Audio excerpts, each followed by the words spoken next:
Hello everyone, welcome back to this channel. In this video, I will show you the easy and clear steps on how to dark mode in Google Photos on computer.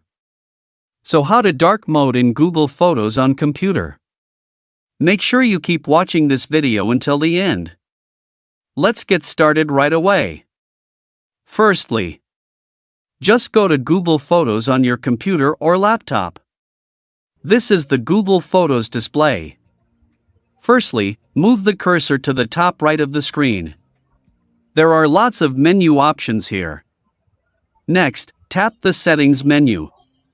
Now here you are in the Settings menu.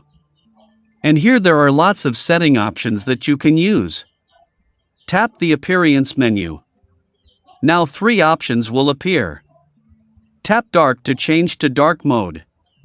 Now you can see here the display has become dark mode. So that's it, tutorial how to dark mode in Google Photos on computer. Thank you for watching. I hope this video is useful. See you in the next video.